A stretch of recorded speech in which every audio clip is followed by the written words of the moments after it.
Hi inJoypreneurs! Today we will make a delicious snack called loaded potato fritters. For this recipe, we will be needing inJoy praise rice powder,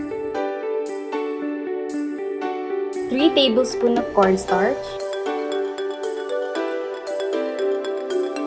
pepper,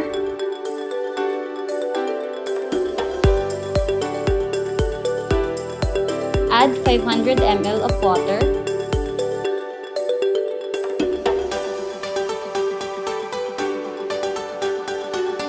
around 1.5 tablespoons of oil, and egg.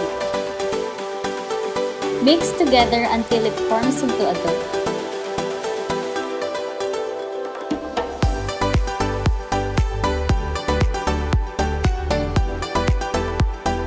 Let's add in our ingredients: spring onions and ham,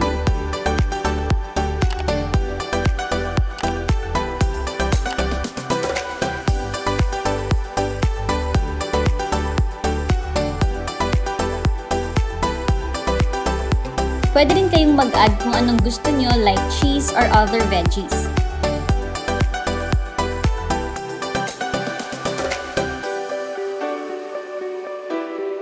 Now, pwede kayo gumamit ng molder pero for us, we tried to use the piping bag para mas consistent yung thickness niya. Pwede nyo namang bawasan ang oil na minix nyo sa inyong mixture.